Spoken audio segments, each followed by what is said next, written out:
Wednesday, February 10th. Thanks for joining me for the Outlaw Pulpit right here on the Sanctuary National Matrix. And it's always good to be with you and talk about things that come to mind and answer questions. And, today I wanted to talk about the issue of skipping the little things in Christianity in order to study the bigger things. Let me give you an example. One of the nightmares for me every day during our sub-zero weathers, and right now in Wisconsin, we woke up to negative 11 degree weather. So in that kind of weather, even though I live 5 blocks away from my kids' middle school, I drive them to school because it's kind of dangerous to walk in that and don't want to take the chance of them getting frostbite. Well, when you drive in school traffic, those of you parents know, it can be quite the logistical nightmare to navigate through there. Now, my street that I live on is pretty close to the school, and so I got to take a right to get into the traffic and carry on into the school to drop my son off. Well, the thing is that when I do that, I wait in line, and I wait some more. Don't really get let in. Really, the only people that let you in is either a school bus or somebody that may love Jesus or just simply wants to be nice. And what gets me about that is it's these little things that really can make a difference in a person's life. I usually always let a person in. If they're, waiting to get in to turn into the school, I let them in. If it's a school bus, I let them in. It's really one of those things where you go, they go, we go, they go, on and on it goes. And it keeps the traffic moving is what it does. Otherwise, it gets really backed up. And then next thing you know, the police have to show up in order to direct traffic, when in fact, it's just common courtesy to let somebody in if they're waiting there and wanting to go the same way you are.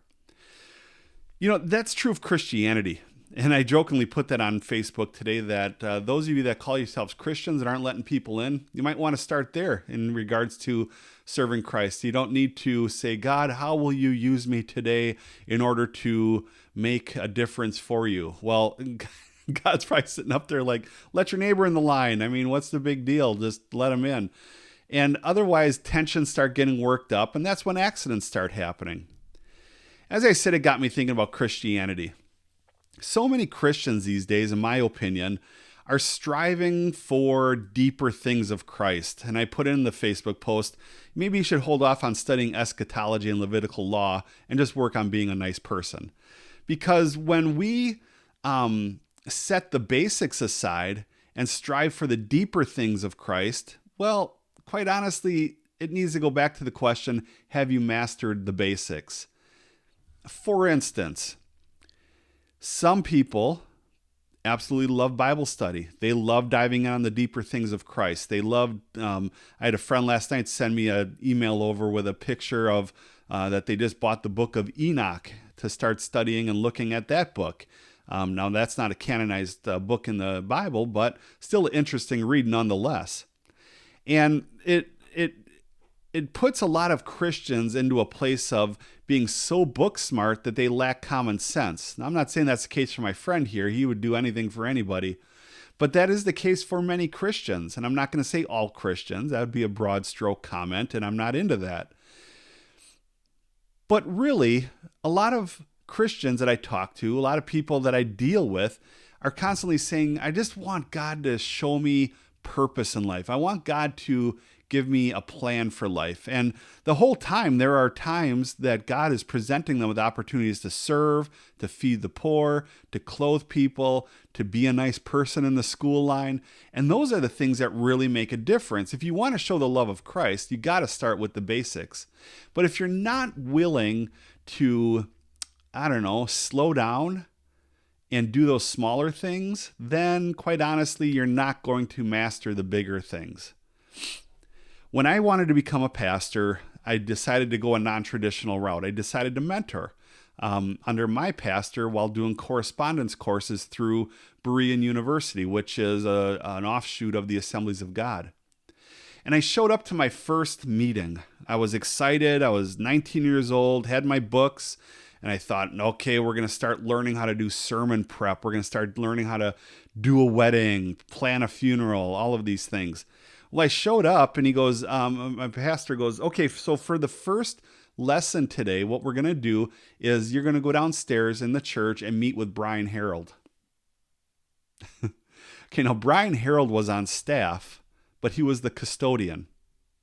And I thought that to be a little odd, like, okay, Brian Harold, Mr. Ex-Marine, Mr. When he's not around the pastor, foul mouth, all of that stuff. Okay, let's see where this goes. So I go downstairs, and waiting for me outside of the men's bathroom is a mop bucket and a mop.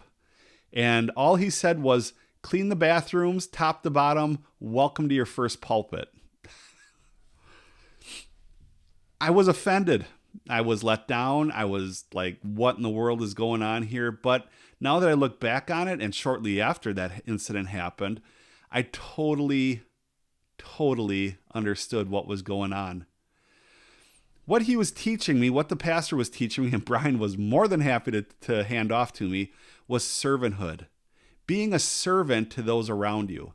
Nobody cares what you think about eschatology, end times. Nobody cares what you think about Levitical law and what laws apply today and what laws don't apply anymore today. They really don't. What they care about is a Christian willing to reach out and serve one another. That actually sounds biblical, doesn't it? I think somewhere Jesus said about being a servant to each other. And this doesn't mean to just those that are a part of your church. This doesn't mean just to those that you feel comfortable with. This means to those that want to get into the line to drop their kids off for school. This means maybe if you have a little extra means, paying for somebody who came up short at the cash register at the grocery store. This means getting involved in doing an outreach program that may, quite honestly, not make you feel so comfortable. And as I talked to my church on this last Sunday, it means getting involved in doing outreach is that end result, it doesn't matter if it grows our church or not. We're doing outreach, we're serving people. So I guess that's my challenge to you this morning, whenever you're listening to this, is that we need to be nice. We need to master the basics of Christianity before we dive in on anything else. I'm going to go out on a limb and express this opinion. All these books back here, right here, they were given to me by my old pastor, and eventually those will be gone and off my bookshelves as I read through them, except the reference books, because I like everything on my Kindle app. I have a small office and don't want to take up a lot of room with books, but I will gladly, if they're a good book, download them to my Kindle. But what can happen is that a Christian can read so much and study so much that they forget how to be nice. Don't believe me? Go out with a super Christian for dinner one time and see how they treat their waitress. Do they leave a good tip? Are they kind to them?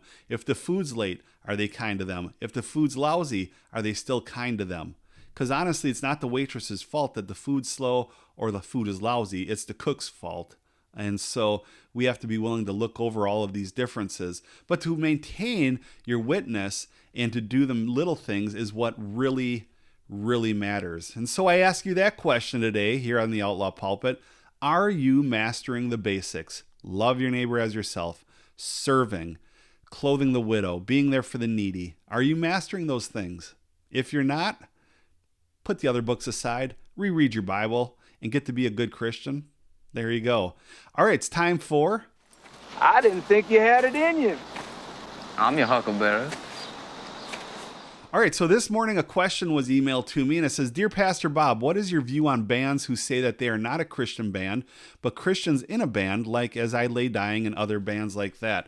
I love it. I absolutely love it. I think to label yourself as a Christian band isn't terrible, but at the same time, I think to label yourself a Christian band, then all of a sudden you close yourself off to a larger market. And really the larger market is where Christians need to be serving. It's one thing I've always appreciated about POD and some of these other bands that are well received by the mainstream market. I don't like the word secular, so I use the word mainstream. So they're received by the mainstream market, and people are genuinely getting into their songs, their lyrics, and all of that stuff. And maybe, just maybe, they all of a sudden realize, oh, that song I'm really digging right now. I just showed my age, by the way, saying digging. But that song that I'm really digging right now, has some deeper lyrical content to it, and it helps them search through the things of Christ. Fact of the matter is, it's like we had a restaurant here in Wapaka, okay, here in Wisconsin. Fantastic restaurant. They were a French-style restaurant. It was called the Chez Marché. And it was a good restaurant. It was attracting a lot of business. And then all of a sudden, and this is not a political comment, so don't get your undies in a bundle, but they all of a sudden decided to become the Democratic headquarters for our city. Well, shortly after elections and all of that, they began to struggle for business. And shortly thereafter that, they shut down because they lost a huge part of their income through employees. Why was that? Because they took a hard, fast stance on who they were. Okay? Now, as Christians, we ought not to be afraid of saying, I'm a Christian. Look at the band Megadeth. They have Christian artists in there. In fact, most of the people in that band are Christians. But yet they draw from a larger pool. Look at Brian Head Welch from Korn. He's back in there. And a couple of his other bandmates, they're Christians, but you know what? They don't market themselves that way because they would lose a ton of their audience. And why do that if you can still maintain being a light no matter what who they're ministering to? Like the Chez Marché. Why take a hard, fast stance on your political affiliation when you could just kind of just put it down low and serve people and make a living, but at the same time, if people ask for your opinion, then give it to them, okay? So I think it's a fantastic thing when there's Christian people in a band that don't call themselves a Christian band.